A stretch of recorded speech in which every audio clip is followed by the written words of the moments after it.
Good evening, everybody. Welcome to the Chiefs Digest live stream. Here tonight on a bonus edition, special edition. Since we had OTAs today on Wednesday, I thought it would be nice to be able to come in and answer some questions, even though we did it just last night. We did kind of an abbreviated version last night. But coming in this evening, thought it would just be fun to be able to answer your questions in somewhat real time about what we saw today. I'm going to probably let all of you drive the conversation and let me know what you want to hear about what happened today. I'll tell you at least some of the news and highlights of what we saw and what we heard. Nick and I will be on with 41 is the mic this weekend to go truly in depth about what we saw at OTAs today and kind of what we have seen over the first two practices and going into next week. Just 4 more media sessions to go. We will have next week, next Thursday. It's going to be the 12th. There will be the kind of final practice. They do have a session scheduled on the final day on the 13th, but that is going to be a conditioning test to find the run through of the test that all the players have to go through once they get to St. Joe and get to training camp.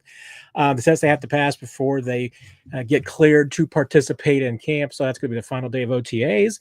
And then the mini camp, June 17th through 19th, will also be open to the media. So we've got 4 more. And yeah, TransU, that is the puke test. You are 100% correct. Doesn't mean that you can't make it through. You can still pass while puking. Might be some guys who fail it and don't puke. You never know. Yeah, that's the one. You're correct. Got to run the gassers and see if you can make it through. Glad to see some new faces and some old friendly faces in here. I'll say friendly faces rather than old faces. That's not very nice of me. Brian, yes, of course. Hey. Nikki, as always, good to see you. Mitchell, Chris, we'll get to your questions. Probably the biggest things notes that I just want to make sure to get out there, because I'm sure will come up, is obviously we'll go ahead and answer the Josh Simmons questions right off the top. And Josh Simmons did more today than he has done. Even Andy Heck, revealed that yes, today was the first day that I don't hate you, Brian. I love you, man. First of all, you're the one that usually reminds me to make sure to tell everybody to subscribe to the channel, which I haven't done yet. And that's only because you haven't posted it. See? So I love you, brother. And you're even a moderator. So, later on, I'm going to I thought because it's now available, might as well even pop it up here and see what happens. You can show comments. So I popped the button. We'll see what it shows and what it sees. But I mean, Brian, you're like one of the moderators. So if anybody gets out of control, I'm kind of counting on you to put everybody in shape there if I miss anything. So, but yes, Josh Simmons did practice today. I'm going to adjust my camera here a little bit so you don't have to look at my treadmill that never gets enough use. But yes, Josh Simmons did practice with the full team today. He was out there with a defense against him. And like we keep talking about, and as Nick's famous phrase, until the pads come on, that's still the big test that he needs to pass. But this was another important test for him. And I keep saying, he is still less than 8 months out from surgery. So he really is truly ahead of schedule. The Chiefs aren't, throwing any smoke at us. That is a real thing. And the fact that he's out there at this point, Jalen Moore did not practice today. Chiefs are not required to report injuries this time of year, and Andy Reid did not speak to the media today. It was just assistant coaches and coordinators who never talk about injuries, so there was no discussion of that. Jalen Moore had a sleeve on his left leg. We don't know the nature of what the issue was that kept him out today. He did some kind of mirroring. He was, kind of going through some mental reps when the offensive line was working on kind of their starts and everything. He was lined up out to wide and kind of mirrored what the offensive linemen were doing. So, he did it dramatically more than he has been doing. So that's a great big next step for Josh Simmons. There's a lot more steps to go, but what the kid has been doing has been really, really impressive. The only injury of note today, Jalen Royals did leave practice early. He pulled up during, just going to check my notes. I'm pretty sure it was during the team blitz period. He ran a long route on a throw from Mahomes, pulled up lame. This was about an hour into practice. He just pulled up short, grabbed at his leg. He did leave practice under his own power, walked off. Didn't appear to be anything significant, but I'm not reading anything into it as of yet. If it's anything significant, I would imagine we would probably hear from the Chiefs before next week's availability on Thursday, since we've got 8 more days to go before we hear from Andy Reid. So if it's significant, I think we'll probably hear something. But if it's not, I imagine we'll just get an update from Andy Reid, and we may even see Royals back in practice next week. So I'm not speculating or reading too much into the injury. If a player walks off under their own power back to the training area and back to the locker room, that's usually a good sign. So that's all I'm going to read into it for now. But with that, I'm going to dive into your questions. And Eric jumps to the front of the line with the super chat. Eric, truly thank you. Appreciate that. And your question, how is Worthy doing? First jersey I bought since Tony Gonzalez. As a follow-up, how do you see him working with Royals? And I don't know why the questions are so big tonight. Maybe I need to move my face. So get over that. I guess it's because I got the comments on there. That will probably shrink them a little bit. I might experiment with that a little bit. But Eric, I think Worthy has been looking very impressive.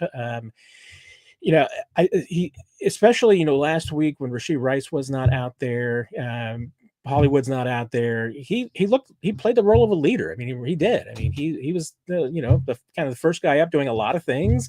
I was asked if that was, putting it on him as being just, maybe wanting to see if he can, how much does he know? How much is he able to do? How much is he able to kind of handle things like that?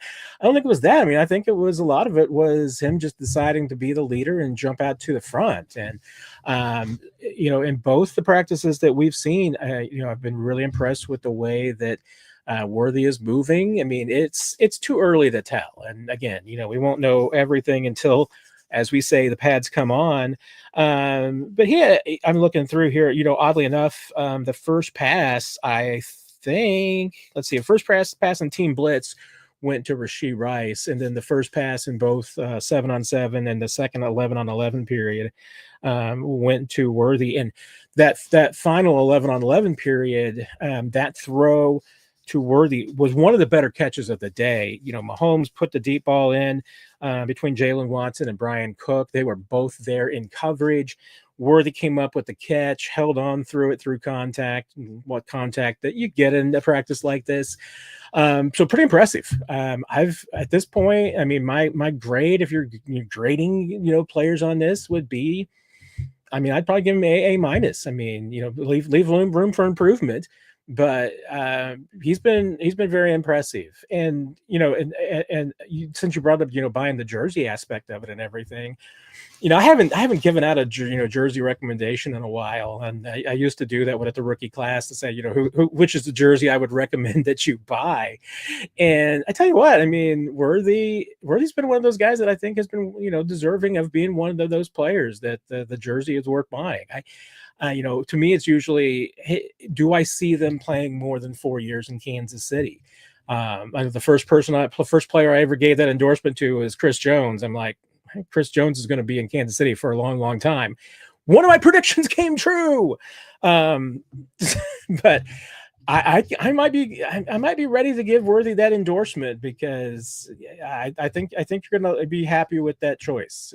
He's not been just a good player, but he's a likable dude off the field too. And he's been a good presence in the locker room. He's not the loudest guy. He's not the biggest talker. Obviously, he had the legal issue that popped up, the off the field issue that happened during this offseason. Everything that I've heard and everything that I've seen about Xavier Worthy, simply probably, I think you can chalk that up to maybe just trusting the wrong people and making some bad decisions that way. I don't think it's necessarily making bad decisions himself as far as his actions, just maybe choosing to put his trust in the wrong people. That happens when you're a young kid. So, and Worthy's pretty young still. So There's from the football aspect, Eric, I think there's still a lot to like there. It's been very impressive with Xavier so far. Let's go. I know Mitchell had the next question up. Who popped on the field today? Was it Tyquan Thornton again? The name that we were rattling off today and was kind of the hero of the day, backup tight end Robert Tonyan was everywhere. He was making plays and getting catches with Mahomes. Had a nice one, nice connection. I'm going through my notes here, so if you see me pop my head down, you can. I am looking at my notes to see what happened when and where. But Tonyan popped up a ton. Making some very nice catches throughout the entire day. I think it was. I'm trying to remember if I can find the specific play that it was. There was one sequence where I think it was when Gardner Mincho came in, and Tonyan came in with his. I was like, I think it was here. I think it was in the 7-on-7. It was like the third play that Gardner Minshew was out there, and Tonyan comes out, and I'm like, I know where this football's going. And it went to Robert Tonyan. So he was a pretty easy pick today. And, if you read, the piece on Chiefs Digest last week, or, listened to either, 41 is the mic, or the conversation last night, I mentioned that, especially when I was asked last night about the tight ends and if Jaron Greeningstool had impressed. And I noted that, last week, we basically saw the Chiefs in just 11 personnel all day long. So there was only one tight end on the field, which really limited the opportunities of the tight ends to make plays. Today, they spent most of the day in 12 personnel. So there was two tight ends on the field most of the day. And as a result, the tight ends popped. There was a lot of, Noah Gray had more catches than he had last week.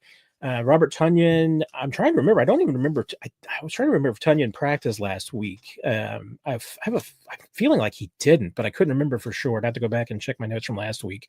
Greeningstool had another really nice catch today. He hasn't been like popping all over the place, but here, good. Well, I guess good grief. I have him in the red zone 7-on-7 with a couple of catches from Mahomes in the second 11-on-11. One of those was a really nice catch on a ball that Nick Bolton had some pretty good coverage, and Greeningstool just kind of went over him and hauled it in.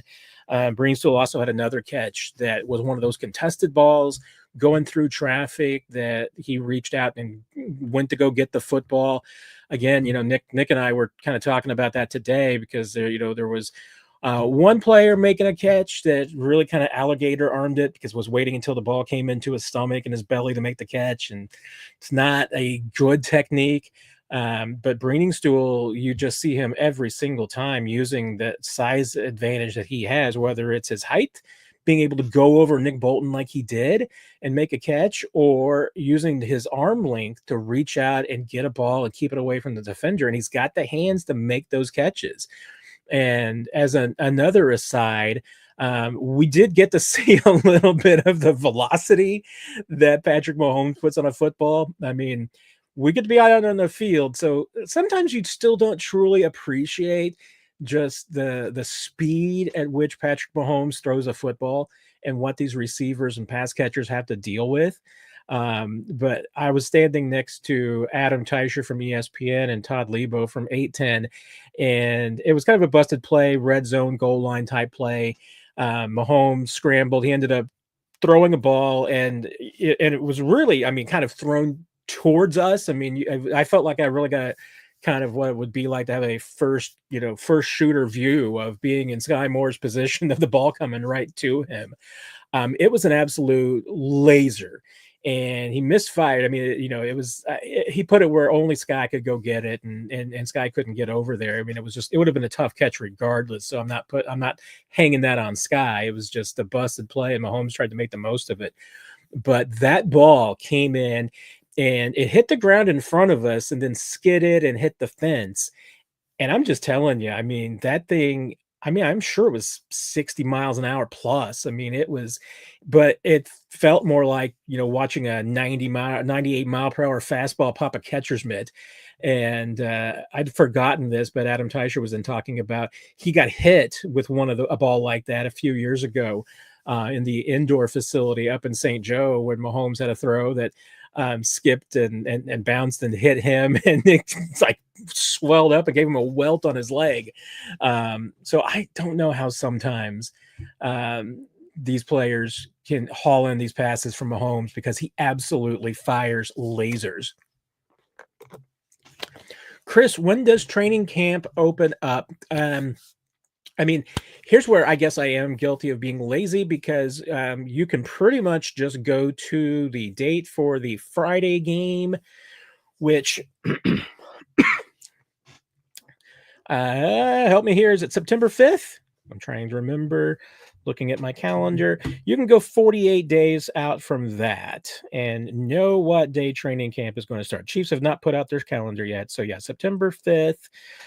So you got 4 days in September, 35 in August, 4 plus 31, 35. That's where I'm getting it at least. So then another 13. So I'm guessing the carry the one denominator. I'm guessing it'll be the Friday, July 18th. Your mileage may vary. That would be the date that I would recall it being as like the first day of camp. So it's that acclimation day. Most likely then the veterans would report on the 17th. Rookies would have their mini camp on the 15th, 16th, and 17th. Rookies report and quarterbacks on the 14th. Don't quote me on that. I'm just basing this off of simple back of the hand math here, back of the envelope math. But we should get the Chiefs schedule pretty quickly. They normally release it the Friday after the mini camp. So I'm expecting it to be out on June 20th. I mean, it could always be early, could be a little bit later, but that's when I'm expecting the schedule to come out, and we'll know for sure. But it should be around July 18th, give or take. Might even be on July 18th if I've done my math correctly. So Joe C with another super chat. So Joe, we'll go to you as always. If I catch him quickly, your super chats do jump up to the front of the line. So Joe, is there any news on Jared Wiley? And yes and no. We got a little bit of an update from Andy Reid last week on Wiley and where he's at. He's coming back from the ACL tear, and I believe that was it in October or November. I mean, it was close to mid-season when he had that injury. So I know the discussion has been just about whether or not he's going to be available for any part of training camp. It certainly doesn't sound like that right now. He has been attending practice, but he's only been an observer through these OTAs, so he's watching from the sidelines. He's kind of in there when the players are taking drills and listening to the instructions. I mean, that's what guys do when they're doing the rehab. But he hasn't been doing anything yet. Looks like he is a likely candidate to begin training camp on the PUP list, on the physically unable to perform list. Chiefs expect that it might be by the end of the camp, beginning of the season, when he's cleared for football activities. So they're at least expecting to start the season without Jared Wiley. Was sounding like maybe beginning of October could be a good, beginning point. I mean, it could be later than that, but probably the beginning of October would be the earliest you'd see Jared Wiley back. Could be earlier, but that would be right about a year for him, maybe a little bit less than a year if he was to get back at that point. So that's a reasonable time. It's not untoward, for that to be kind of the ballpark time, and that would include just a little bit of getting acclimated. He certainly could be cleared for some football activities before that. Maybe he'll get a few things done during training camp. But the expectation was that he probably wouldn't get, clearance to be resumed and cleared for full football activities until maybe sometime in September, which like you said, just get, that 2 or 3 weeks. If he begins on the PUP list, I think that obviously would keep him out until week 6. So that's probably week 7 is probably the best date to kind of circle right now for Wiley, when I would expect to see him back. That's why I think, Breeningstool and Tunyon at that battle at tight end for that number 3 spot to begin the season looms pretty important, because I think we're going to see, one of those guys making the 53 most likely behind Kelsey and Gray. And obviously if there's any injuries on the depth chart in front of them, they both might, move into the picture. So we'll see what happens. But that's kind of where we're at on Jared Wiley. Thanks for asking, Joe. Appreciate that. Let's see where we got a pick left off there after. Um, was it Mitchell's question that was last? I hope I'm not skipping anybody. Oh, I got Brian's hit the like button. So there you go. Oh, yeah. Chris asking about when does camp open up. So, and over under from Ezzy Buckets, over Easy Buckets, I guess I should say, over under 2.5 punt returns touchdown this year for Xavier Worthy. And reasonable question, because I mean, Dave Tobe today said that Xavier Worthy will be in the punt return conversation. And he reminded us that, yes, last year Xavier Worthy was going to be in the punt return picture last year. But once the injury to Rashee Rice popped up, all plans for Xavier Worthy to return punts kind of went by the wayside because they wanted to make sure they could keep him healthy. They were usually going to need him out there on first down, so they didn't want him returning punts and then having to maybe miss a snap or two. Yeah, Dave Tobe obviously spoke pretty highly about Nico Remigio today. I mean, that's the safest guy. They feel like that Nico can go out there, make catches, make plays. He's not the fastest guy in the world, but they feel like that they can trust Nico to make consistent plays and give him the football back and not put him in trouble. Right now, I mean, mostly we've been seeing Nico and Sky Moore doing a lot of the returns. Brashard Smith, it looks like in training camp, is absolutely going to get some opportunities to return punts. And with his speed, we'll see what he can do. And Xavier with his speed is a great question mark about what he can do. So, I mean, if Xavier Worthy return punts on a full season, 2.5 is a high number in this day and age. Easy Buckets. If you put 1.5, you might have a real conversation. 2.5, I think only the true daring ones would take the over at 2.5. 1.5 might be a safe bet, but I mean, obviously, it's been a while since the Chiefs returned a punt for a touchdown, so it's been a minute. So I don't know, maybe it's not a safe bet period at all.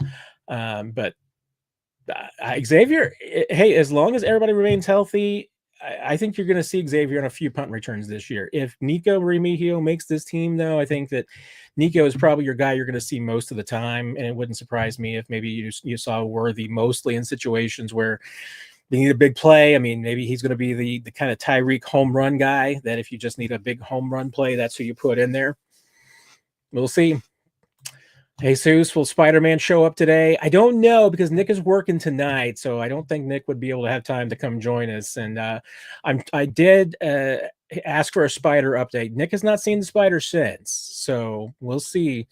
Maybe cross your fingers on 41 is the mic this weekend that the Spider will make a triumphant return.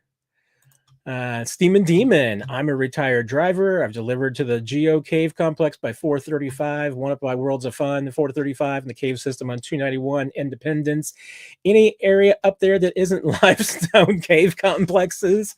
It's an excellent question, Stephan Demon. And that's, one of the questions that I was asking about and thinking about last night. I'm going to try to adjust my camera here. So sorry for the unprofessional moving of the camera with my hand. My fancy way of moving it wasn't working earlier, so we're going very low tech. But yeah, I was joking about that last night, that I don't know if there's any places up here for you could put a stadium where you're not going to run into limestone. I do know, like I said, the Hunt family has a lot of ground in and around the Worlds of Fun. That 435 system is owned by Hunt Midwest and the Hunt family, the caves there. So they've got a lot of ground in this area that if they wanted to put a stadium up in the Northland, they could. I've seen no evidence yet to suggest that that's a consideration, that's anything that they're considering. Obviously, the Chiefs have been pretty well guarded about their preferences and where they're going to go.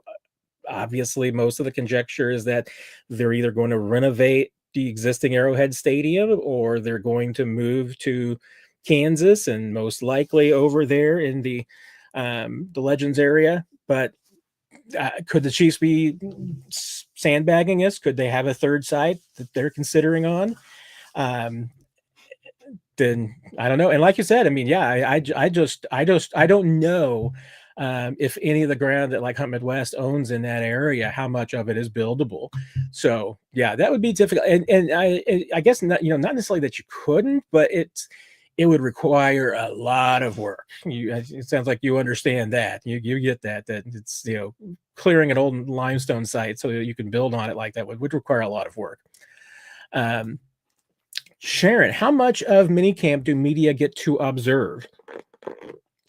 And it's a good question, Sharon, because by NFL reporting rules, the teams are required to open up during OTAs during these 10 practices. They're required to open up at least one out of every 3. Now there's 10 practices, so the math doesn't quite work out. But they're required to open one practice a week to us. They could open more. Once upon a time, Andy Reid opened all 10 of these to the media. They didn't have media appearances after every one of them. Some of them were just open to reporters for observations, but there wasn't any interviews or anything of that nature associated with them. Some teams still do have, multiple availabilities during the week that, they can watch practice. Kansas City does not anymore. So we get the one practice per week. Thursday of last week. Typically, it's the last practice of the week, which is usually a little bit shorter practice. The only exception to that rule is next week when we're going to have the availability on the next to last day, which will be the 9th OTA practice, because the 10th OTA practice is the conditioning test that they're doing next week. And then all of that mini camp, the mandatory mini camp, the 17th to the 19th, is open to the media to observe. And those usually it's 2 longer practices. The third one again is usually a little bit shorter. Those practices are also open oftentimes to season ticket holders, which technically make them a public practice. So that's why we're able to report a little bit more from those sessions. Any practice that's closed to the public, the team can embargo certain information. They can, embargo how much of the practice that we shoot video. For the Chiefs, they allow us to essentially, shoot practice until they start putting 11 players on the field. So shoot a little bit of the individual period, but once they, start getting to the point where they're putting 11 players on the field in a huddle, whether it's 11 on offense or defense or both, on just their own separate sides, it's basically the group install period that when that starts. Looking at my calendar today, for instance, practice, started at 11:20. The group install started at 11:46, and I think that was when they finally. It might have been during the individual period that they put down the cameras today, but I know we got a little bit of the individual work. So usually in these practices, it's about 20 to 25 minutes where you get cameras out there. That's why you don't see, when you're seeing the video, you're not seeing anything of 11 players on the field. You're not seeing any offense versus defense, because that part of the practice is cameras are not allowed. We do get to watch the entirety of the practice. I did count today. I think there were 9 of us who watched the practice in its entirety. So it's not a huge group of us, but it's enough that, that I think hopefully you get all the information that you need. And I really enjoy doing the Q&A, because I feel like, if I get the questions on the Q&A, I kind of find out what all of you are looking for and maybe what I need to be watching and to try and pick up. So Infopocalypse, did you hear Hardman's rap video? Thoughts? I have to say I have not. Honestly, if any of the Chiefs players for the most part have any rap videos or songs, I'm probably not going to hear them unless somebody plays it for me or it's played at practice. I mean, Tomba's Chief song, I've heard that quite a bit because they've played it at practice over the years several times. But can't say that I've seen Hardman's rap video. So you have to share that with us, because I've not seen or heard about it. Bless his heart. If he can make a career as a rapper, hey, more power to him. And yeah, get with Kadarius Toney, and like Nikki said, and you can put together a real show, I bet. Jesus, do you love how honest players are? These second season coming in the OTA, they usually say, "I don't know the offense or defense." Yeah, you know what? You do. usually, guys, they are pretty honest, in the first year. It's in the second year where, they probably get a little bit better at answering the questions and everything. We were actually talking today and having a conversation about the fact that, Isaiah Pacheco, for as brash as he was as a rookie, and he's still a good interview. I don't have any problems with Isaiah. He gives good answers. Last week we talked to him. He was on the podium, and he's different. Like a lot of players are different on the podium than they are off to the side. Even more different when they know that what they're saying isn't going to be put on radio or TV or aired anywhere. You get varying degrees of maybe honesty and clarity or in-depthness, for lack of a better phrase. But yeah, there's usually an adjustment from year one to year two for players who are coming in, so there's a little bit of the guard that comes up, Jesus. I'm not going to lie. Brian, is Worthy still first in line for drills? I was watching that specifically for you today, Brian, and you know what? I am going to get it out this week. I will do it for sure. I mean, matter of fact, I'm going to guarantee you I will do it before midnight tonight. I'm going to take my video and put it up for all of you who are members of the YouTube channel. Make that available to you to watch my video from the drills today. It is a lot of wide receiver drills because the wide receivers work right in front of us. So that's the easiest thing to get the best video of. There's even times when I'm trying to shoot the quarterbacks or running backs or offensive line that wide receivers just still get into it because they're right in front of us. I also got some video of cornerbacks and defensive backs going through tackling drills. So I will get that up today. But specifically, I was watching that because of your question, Brian, about who was the first up in some of the drills and where Worthy was.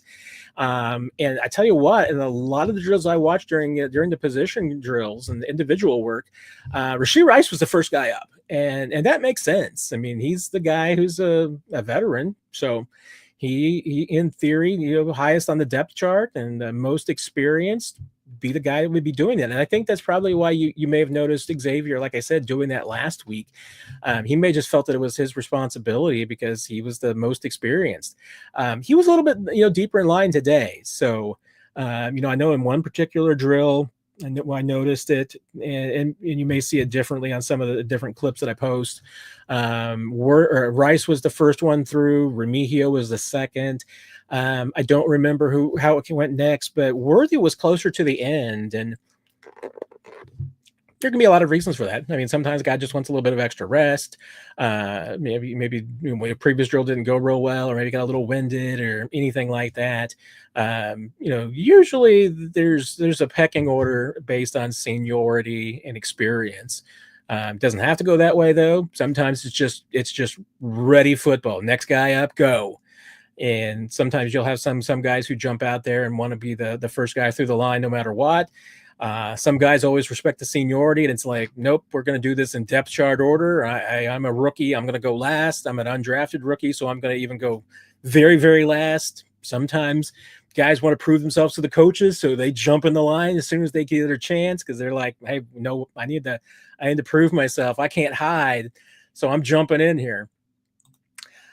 Mitchell, which running back looked best today? Interesting question, because I did not go through the full list of the players who did not practice today or were not in attendance.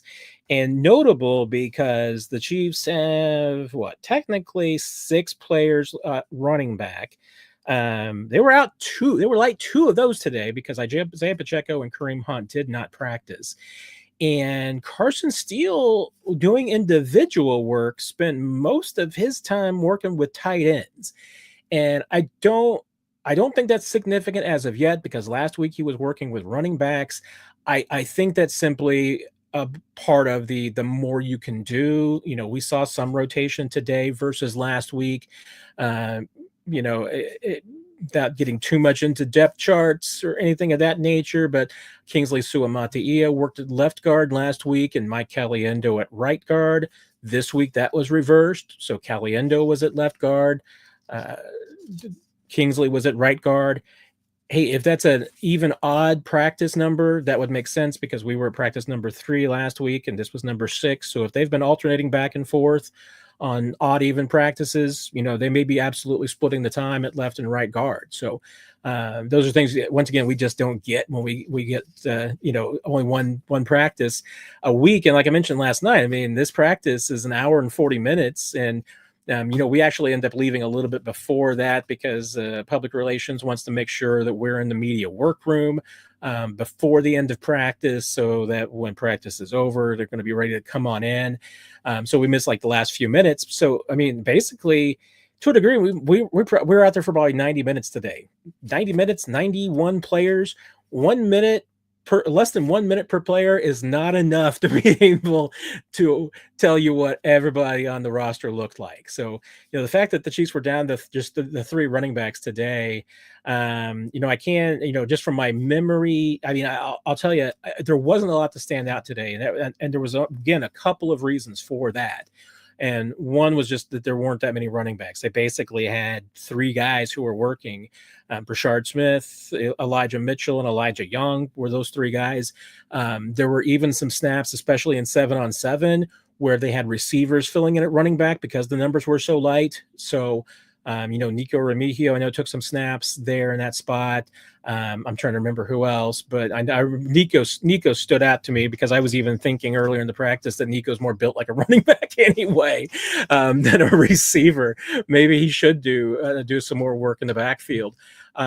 So, between the three that we saw, no one, I didn't think that anyone was, particularly stand out. Again, it's a passing camp. There weren't a lot of balls thrown to the running backs today. There were a handful. If I remember, I know Brashard Smith had a drop on one ball. I don't remember any drops standing out on the others, but again, I don't remember necessarily any targets standing out on the others. And just glancing at my notes real quick here, I know, yeah, there was a throw towards Brashard Smith, but it was a busted play, and Mahomes was just throwing it in the dirt. It was in the team blitz period. That the ball that Brashard Smith dropped, that was a throw in the flat from Gardner Mincho. Wasn't a great throw either. That's why I'm not necessarily completely hanging it on Brashard, but he just couldn't get the handle on it. It was a short throw. He kind of wish he would have gotten that, but he didn't in that spot. And then otherwise, I am not sure. There's a throw to Carson Steele, and he may have been lined up as a tight end on that play.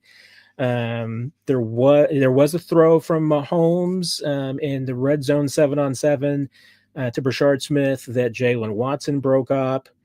And I think that looks like it's it. So really hard to tell you today, Mitchell, because it wasn't a very heavy day for the running backs. Ones that got some opportunities didn't necessarily make the most of them.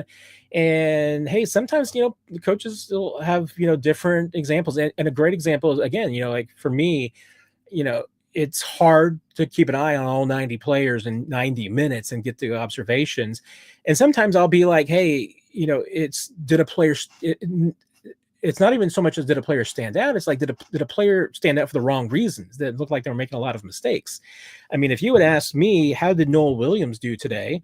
I would probably have told you, well, probably pretty average, because his name did not register with me at all. There wasn't anything that, spectacular or anything terrible that he did. Now, Steve Spagnuolo came in, and when he was asked about Noel Williams, he's like, yeah, Noel had kind of a rough day out there. Coaches are going to see different things than we do. They obviously know what they're looking for and what to expect. So everybody's going to get a different perspective, and that's, you're going to see some things on this. You're probably, if you read somebody else's or listen to somebody else's takeaways from OTAs, they might have a different takeaway than I will. Although I'm pretty confident today that everybody's going to be talking about Robert Tonyan, because we were all talking about how busy Robert Tonyan was today. But yeah, Mitchell, not a super great day for the running backs. I don't think anybody, to me, really stood out. Joe, bringing Stool may make the team then. I absolutely right now think he's making the team. I mean, to me, it's a question. Well, I guess I shouldn't say that because I think it's a closer battle with Tunyon than I would have expected. I thought that there's a pretty good chance that Brenningstool may just make this team easily, but Tunyon's a veteran and he's obviously got some savvy, so I'm not counting that guy out. I still think Brenningstool would be my favorite right now to make this team because I like his size, I like his physical ability, the youth. I mean, he's a lot younger than Tunyon. But if Robert Tunyon does more of what we saw today, he's going to make it hard, and still obviously possible that the Chiefs could keep 4 tight ends. I think it would be more likely that they would keep 3 tight ends and Carson Steele possibly as but then again, that running back room is going to get really tricky too. They got a lot of guys, a lot of numbers in that spot. And if you're keeping 6 receivers and possibly 10 offensive linemen, 4th tight end, becomes a little bit of a luxury. So I think it's, to me, because of the Wiley situation, I think it's definitely Brenningstool versus Tunyon for a roster spot. I don't think that's going to be both of them, but I would give the edge to Brenningstool because like I said, I like his athleticism. He's been impressive so far. I thought of the 2 practices that we've seen, he's had 2 good practices. Tunyon, it's been 1 good practice. So small sample size so far, but there's a long, long way to go.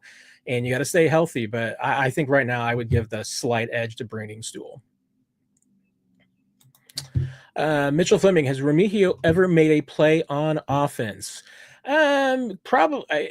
I mean, I'm trying to remember if he actually has a catch in a regular season game. I don't believe he has. Now he had some moments in the preseason. I know he had the fumble.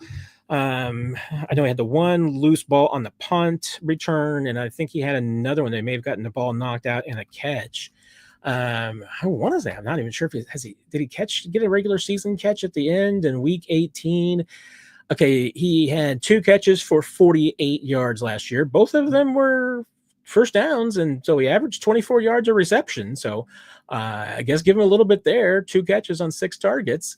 I mean, Remigio, I really like the dude because I've seen how hard he works. I've seen how smart he is. The catch is just that he's a 5'9", 187-pound receiver, and that's a little undersized. And when you've got a quarterback, especially, that likes to throw to guys who are the bigger receivers, and that's another reason why you like Brenningstool because of the size. And I think that's definitely something that you can see Mahomes when Brenningstool's been on the field for him, that Mahomes' eyes do drift that direction. You can already see that. And that's a tough part for Remigio. Now, has he made plays in practices like this over the last couple of years? Yeah, he has. It's just that, again, he's not as fast as some other guys. He's not as big as some other guys. So he has what, Nick and I kind of talked about this the other day.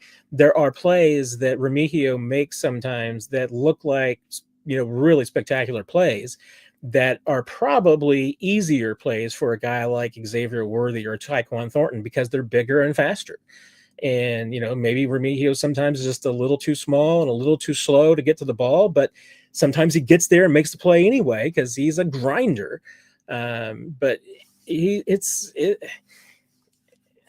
I think of him in terms of some other receivers that the Chiefs have had over the years that, were strong special teams players and what their contributions were versus what they, did on offense. And, hey, Marcus Kemp, Garrick Dieter were, some of those guys.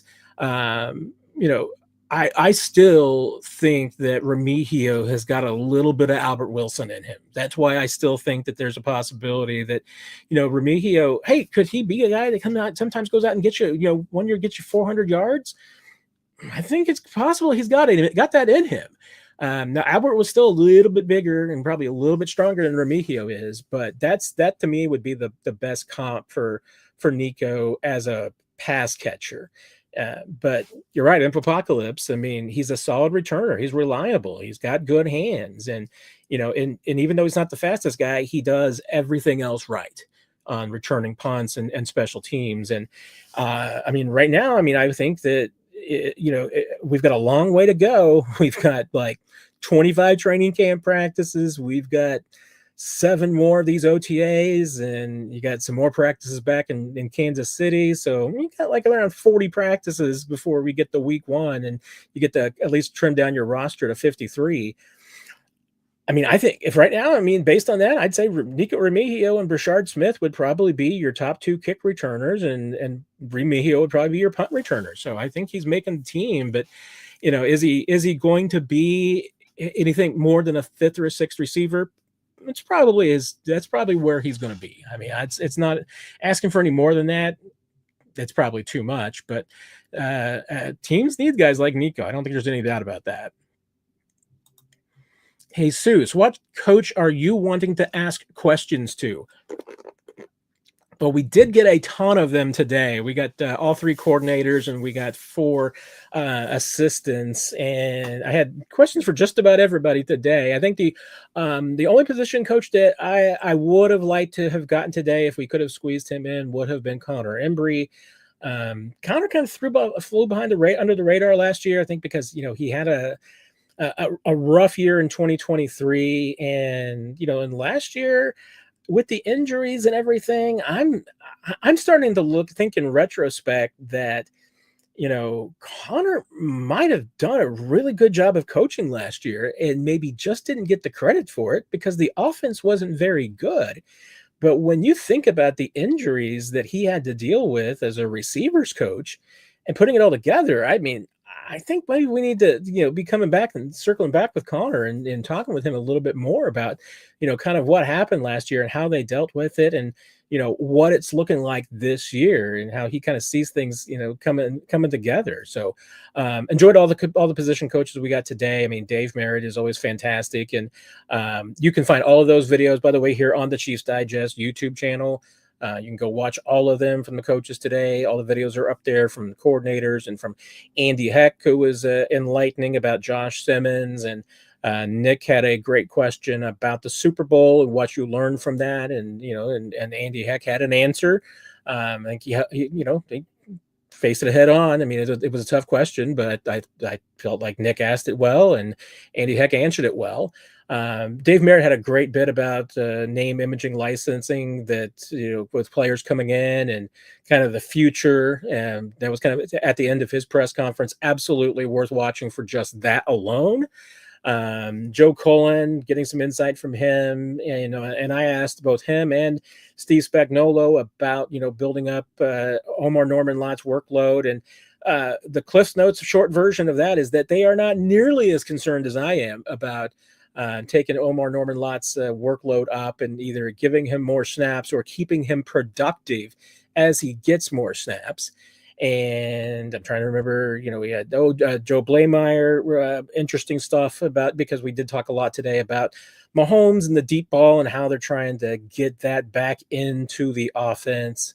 So yeah, great conversation with all of the assistants today. Definitely worth checking out. Brent, I know you've been high on Norzad. Does he have an actual chance of winning the left guard job, or is it Kingsley's to lose? I think it is Kingsley's to lose. I'm really and one thing the Chiefs do seem pretty set on is that Norzad is the center. He's going to be the backup center behind Creed Humphrey, and that's just there's not much else to it. Mike Caliendo is really the only other backup center, and he does get reps as well, but it looks like Hunter Norzad is pretty much locked in as the number 2 center. And I mean, at this point, they haven't really been rotating Norzad in. I was surprised that they haven't been giving him some looks at part of it is, obviously he's the number 2 center, and I'm getting a little bit of the depth chart here that I shouldn't probably, but I'm a little surprised that they haven't been giving Norzad looks at guard, maybe with the third team at least. It's just either one, rotate him in and give him that fresh look and everything, just to give an opportunity to stay fresh at both those spots, left guard and right guard, since he is a player that should have that flexibility. Now, could they be waiting until training camp before they get into it? Because there's certainly some things that they've been holding back at this point of, letting guys focus on, one spot or doing one thing before they maybe add more to it. There's always rotation at training camp, so we'll see.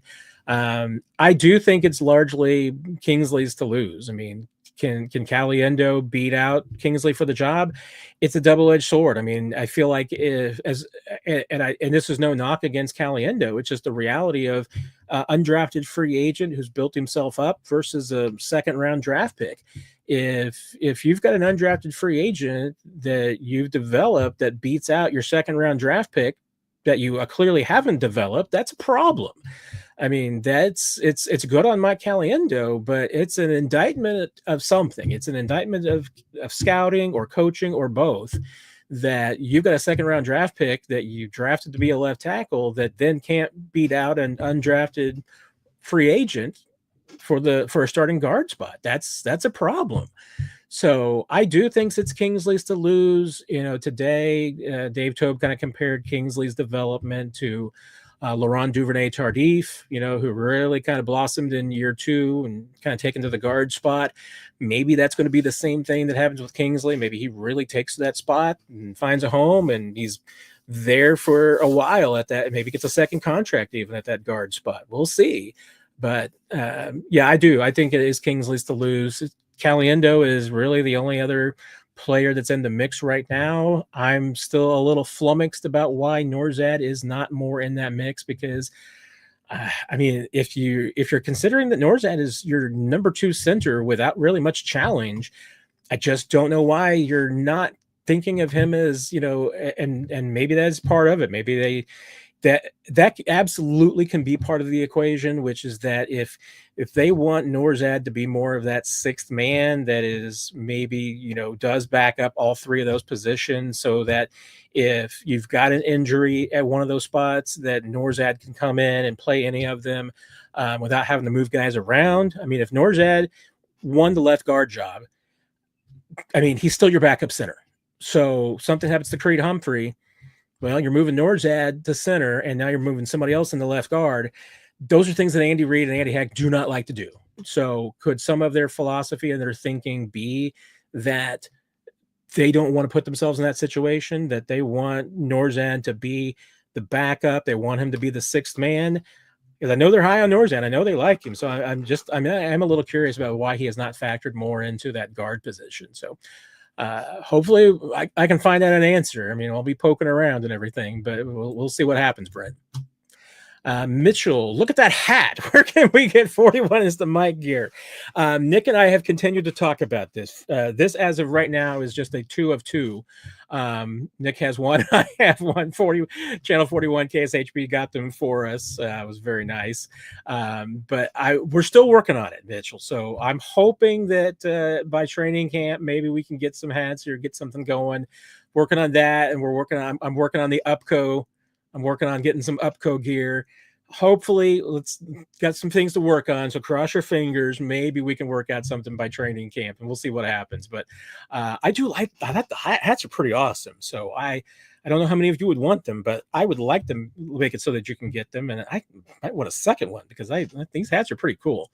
I do like the logo. I'm not gonna lie, but I like the logo, and I had nothing to do with the design of the logo. So. Brent back. How did the Royals and Breeding Stool look today? I mentioned a little bit about Breeding Stool. He had a couple of catches. Once again, is doing a really good job of showing, that he's got that ability to reach out with his long arms to get the ball. Doesn't alligator arm it. I mean, he really does a good job of securing the football and using his body to kind of, secure against the defender. He can go over defenders like he did today against Nick Bolton. So thought, and certainly today where there was a lot more 12 personnel, so there was more tight end possibilities and opportunities, he did really well. Royals, I mentioned he did leave practice about an hour in today. Before that was having a good day. Let me see. Before that, I know he had that target on the one play that he left on. And it was relatively early because that was in the 7-on-7 period. He had one down the right sideline if I remember that one correctly, I think it was just a little bit too long for him. Leo Chenal was in coverage, and actually Leo did a really good job of keeping up with him. I'm not sure that Leo did anything to cause the drop, but I think it was more the fact that it was just a little bit too long for Jaylen. But no, I mean, I thought he was having a fine day before he had to leave. We'll see about the severity of the injury. Like I said, I didn't look to necessarily be too severe today. Hopefully we'll find out here either in the next couple of days, or if all is good to go, we probably won't hear anything until next week. Did Magdalena show anything? And yeah, you know what? I mean, I was kind of keeping a note on it because I don't remember if it was you, Love to, or someone else that had asked about Delina, but he had a couple of nice little catches today. Again, a little bit of an undersized receiver, but yeah, I know. And 7-on-7, I've got him with a reception from Minshew. There was, I know, another one later. Yeah, red zone 7-on-7. That would have been an easy touchdown from Gardner Mincho. He and Gardner look like they've got a little bit of a connection, and I feel like there was another one on the day too, but let's see. There was it was actually during the earlier group work without a defense on the field. Delina had a really nice catch on a deep ball. I mean, it was against air, but it was a difficult ball. It was downfield. He did a really good job of tracking it and hauling it in. So Magdalena has had some moments. He has flashed. Lateral, thank you very much. It's a bonus Q&A day. Electric Boogaloo. Yes, absolutely right. Q&A day 2, Lateral. I love it. Mitchell, are you confident if Minshew has to start at some point? Yeah, I mean, I think he's okay. He seems to be picking up the offense really well. He has got a big arm. And, in this, I remember asking Mahomes about it, if I'm not mistaken, at the very beginning of OTAs. And I'm going to have to circle back with him. And because like I said, I can't remember the answer. I have to go back and check and see. But I'm just wondering, if there's a little bit more forethought and thinking into bringing in Gardner Mincho as the backup than we maybe I'm reading too much into it. Maybe I'm seeing more into it than I should. Maybe Brett Veach will tell me, nah, it's just a coincidence. But the fact that Gardner is just such a different quarterback than what they've had backing up Mahomes in the past. Not that he's younger. I mean, that's just at this point kind of a byproduct of the fact that Mahomes is getting older. I mean, at some point the quarterbacks and his backups are bound to be younger than he is. But the fact that, they're no longer going for, typically just ball control type quarterbacks. I mean, even as much as Andy Reid wants to say that they don't have to change the offense a whole lot when they've brought in a backup like a Chad Henne or a Matt Moore or a Blaine Gabbert, they've had to change the offense. And, and Carson Wentz was probably square peg in a round hole. I think Nick really hit it really well when he talked about the fact that, Wentz is more of a play action quarterback, and that's not what the Chiefs offense is built around. So maybe there was, maybe there were some issues there. It's a possibility. I think that kind of resonates with me now more and more, especially seeing, Minshew. I think Minshew is the type of quarterback that you really would not have to change the game plan if Minshew comes into the game. I think he's running the same plays as Mahomes does.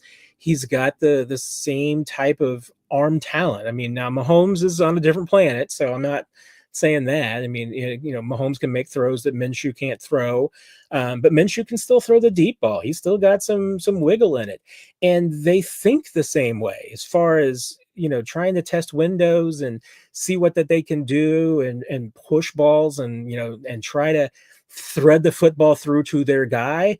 And when I hear the Chiefs talking about changing the mindset and trying to push the ball downfield, I just wonder how important it was for them to bring in a guy like Minshew, who is going to support that part of Mahomes, who is going to be a guy who, whereas a quarterback like a Carson Wentz or even a Chad Henne, maybe a Matt Moore, maybe a Blaine Gabbert, maybe all these guys, maybe all of them would be watching film with Mahomes and saying, hey, well, why didn't you check down to this guy here and just, pick up 5 yards? Or, why don't you just, instead of, taking the shot, 20 yards downfield, why don't you just check down here and, pick up the first down?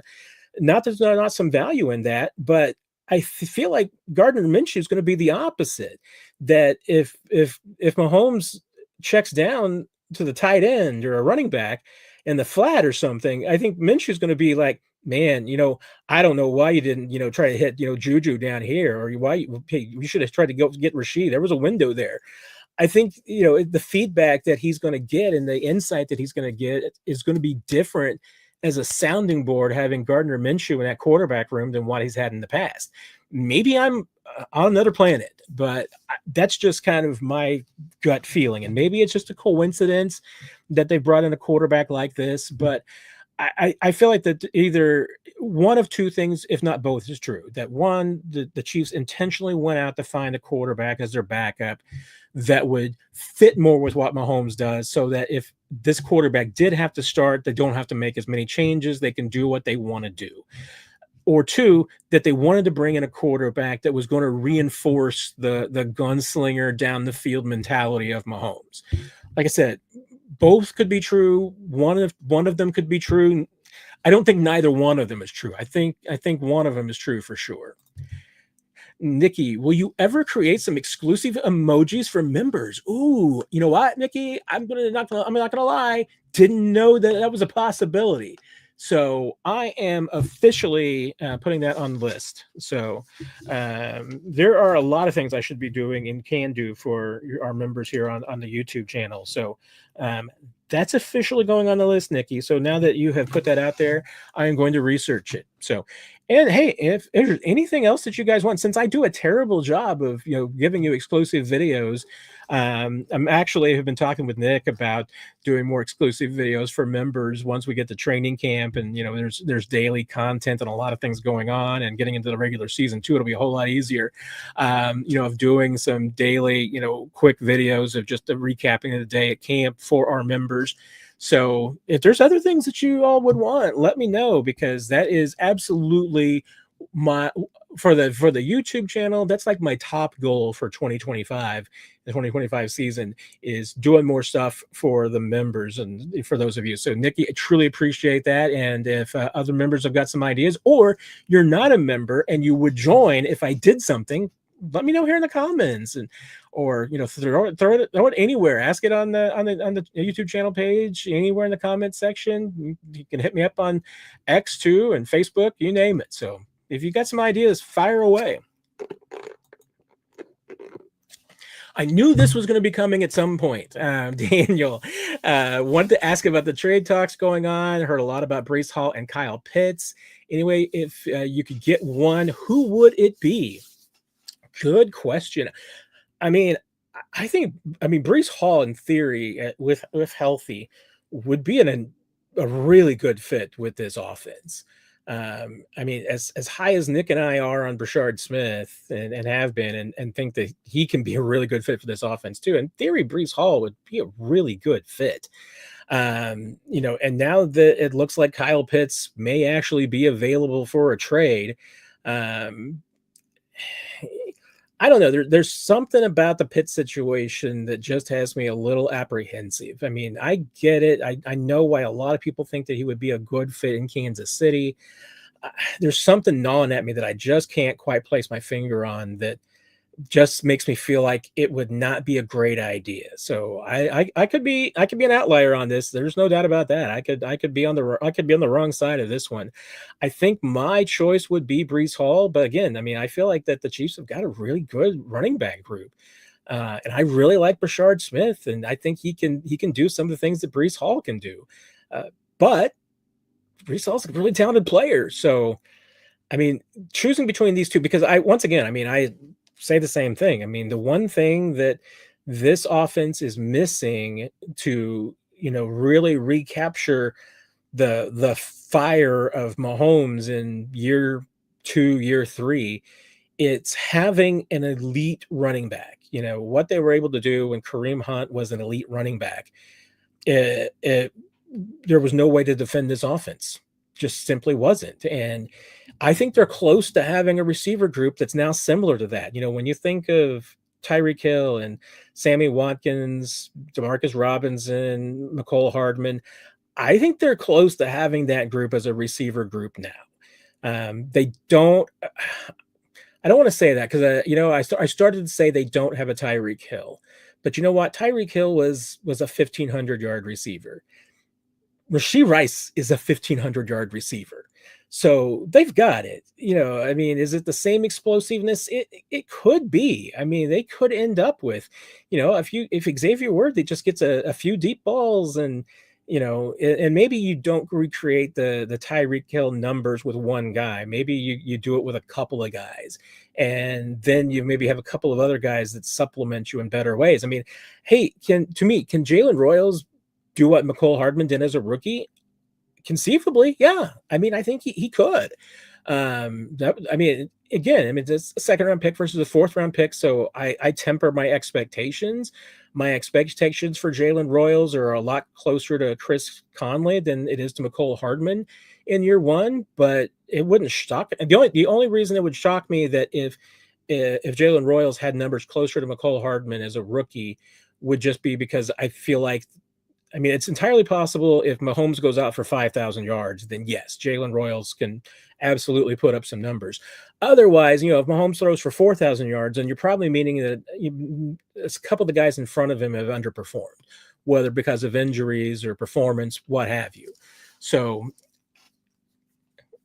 I've kind of gone on a detour here from Daniel's original question, which was specifically Breece Hall or Kyle Pitts. I would go with Breece Hall because I just feel like, once again, that's the one piece of this offense that's missing from making it truly elite is an electric running back. Chris, do you see any other teams signing Wentz? I think somebody will at some point.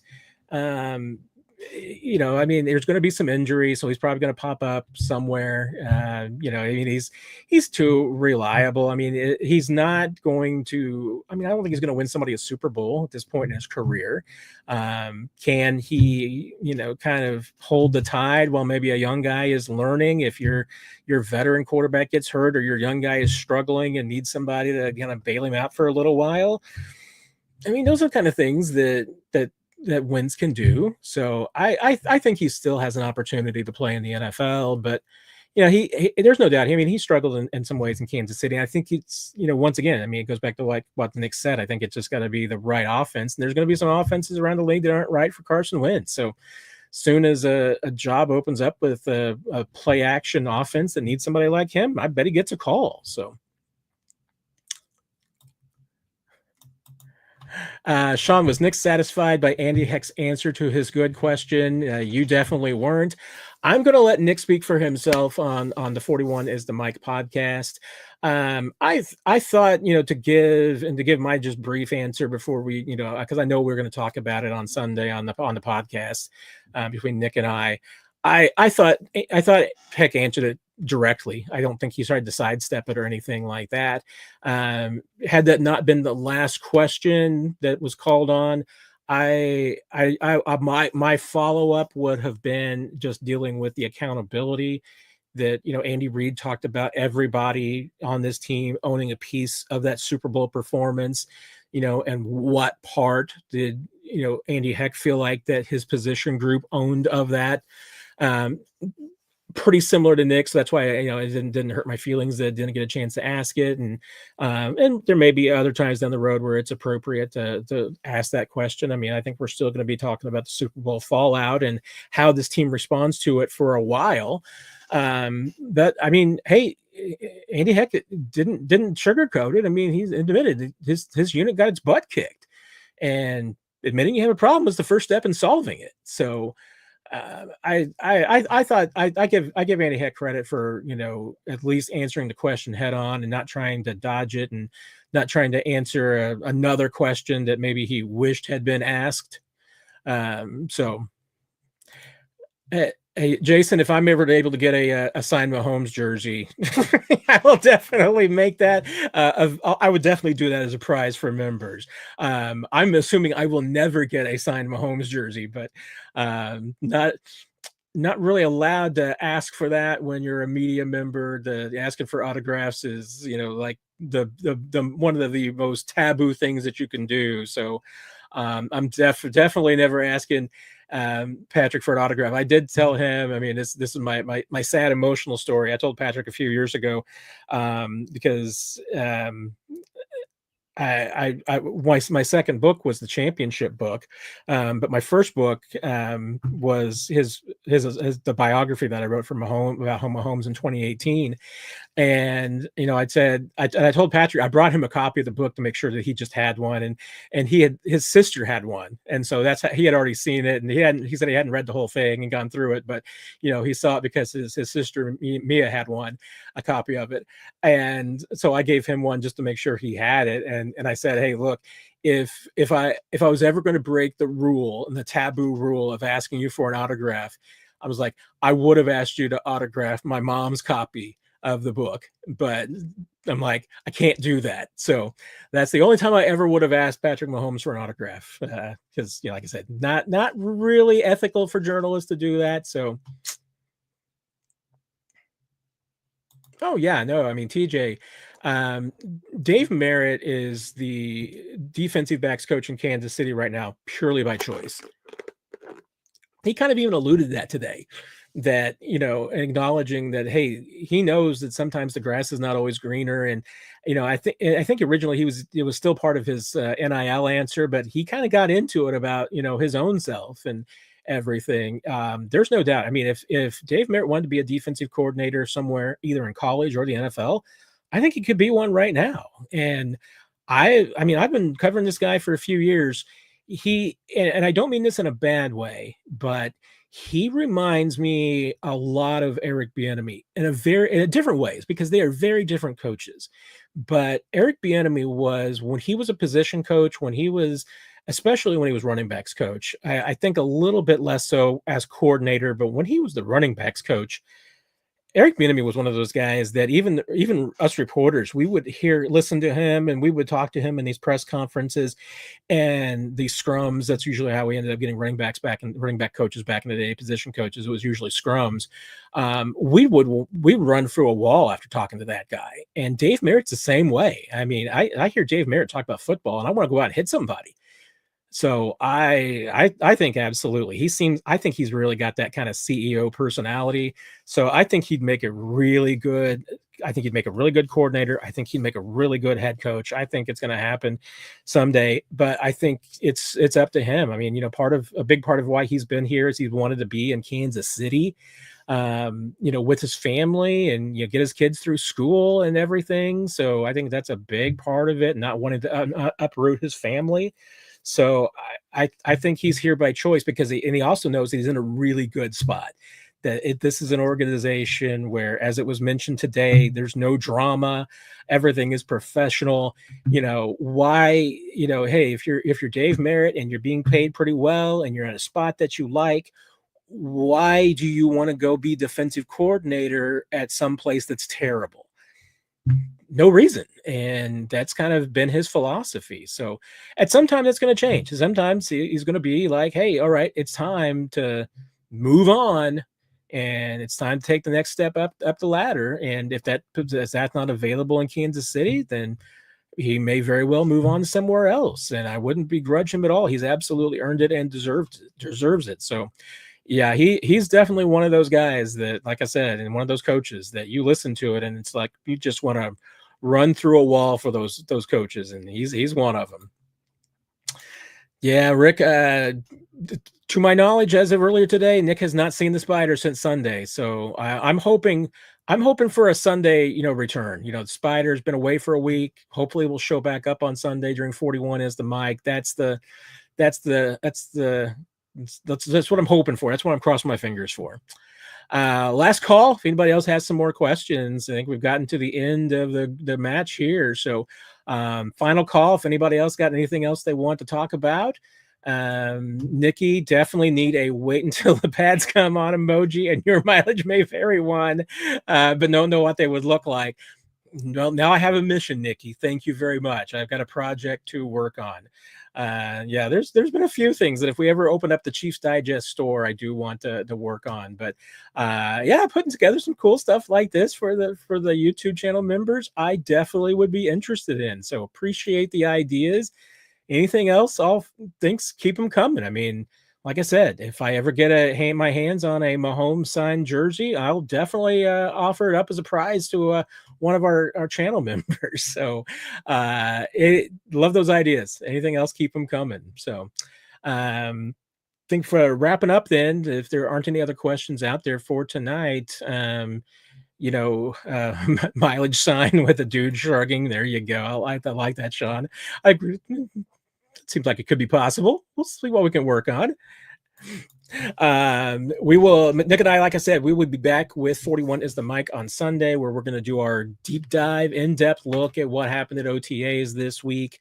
Go into some subjects we didn't talk about tonight, some players we didn't talk about tonight. Just kind of recapping what we did see. Josh Simmons did a lot more today. It was a good day for him. Rashee Rice being out there today, which didn't really mention off the top of the show, but Rashee Rice being back out there.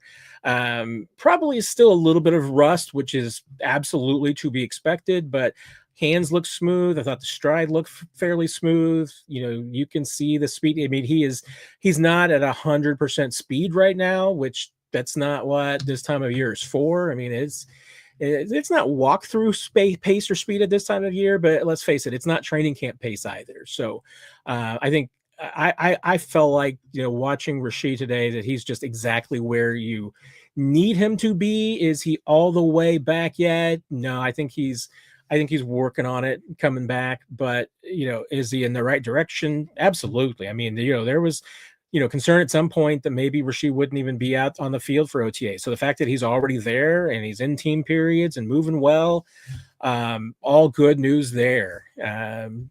See, Christian Fulton was also limited today. I believe I didn't see Felix doing as much in team activities, and he was kind of off to the side during stretch for a little bit today. So it looked like he was limited.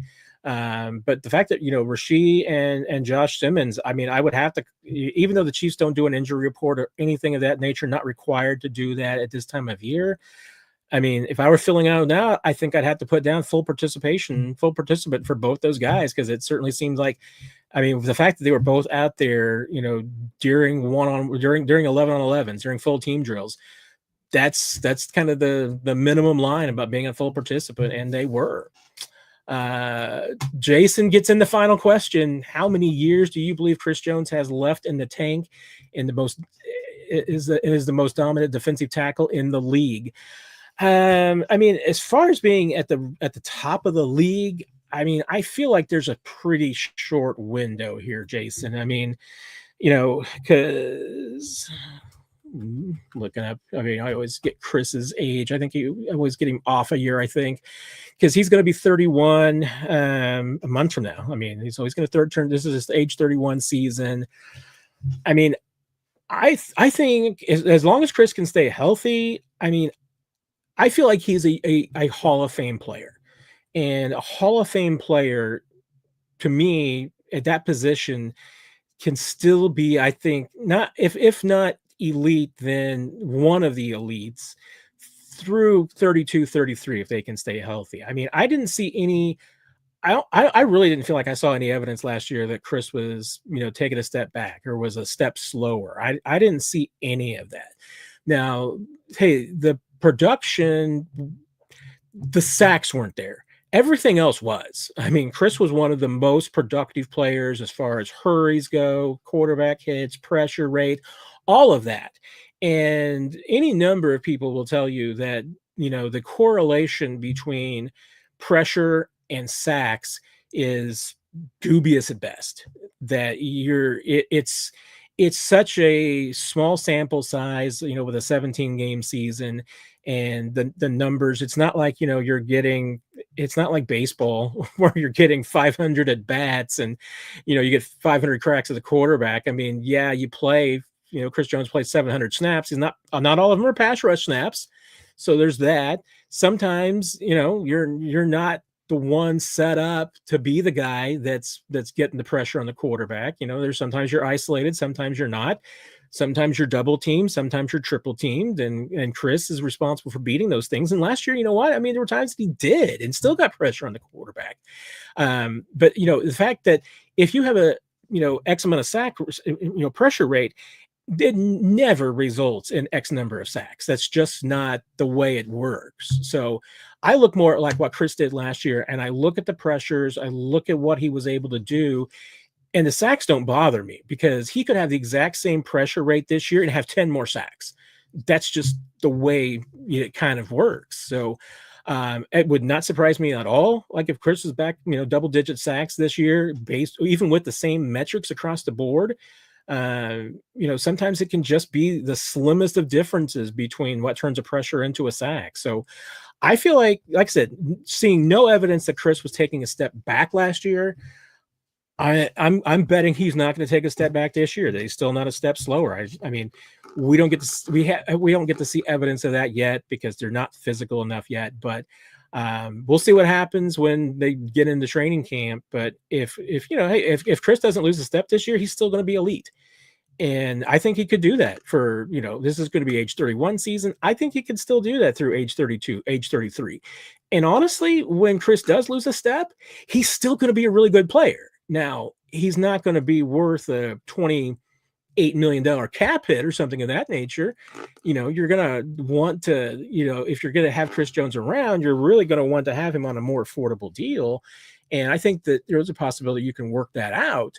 But yeah, I mean, honestly, I don't think there's any injury is the only thing I think that could really keep Chris from being, being an NFL player into his mid 30s. I mean, you look at like a Terrell Suggs. I mean, I think Chris is just as good, if not better, than a guy like Terrell Suggs. So, I don't think there's any reason why he can't play, deep into his career. I mean, injuries are the one big factor in that. And Chris has had a couple of, things that have lingered. I mean, as long as he can, avoid the groin injury flaring back up or a back injury flaring up, if you can avoid that, I think Chris can be productive through age 33. And I think he could play through 36 or more if he wants to. I don't know if he's going to want to. It's a lot of mileage. But I also think that at Chris's age, 31, being there for voluntary workouts right now tells you a lot about how he feels. And I think he's feeling pretty good. And that's what his teammates will tell you. So, Jason, appreciate the question. Everybody, appreciate the conversation tonight. Thanks for everything. If you're all watching this later on the replay, thanks for sticking around and checking it all out. Like I said, Sunday, 41 is the mic. Nick and I will be back with the episode to go deep into today's OTA and cover some things we did not talk about tonight. And then next Tuesday, we'll be back on a regular schedule with the Q&A and anything else that you, as always, let me know what you want to talk about. Everybody have a great week. Thank you so much. And we will talk to you later.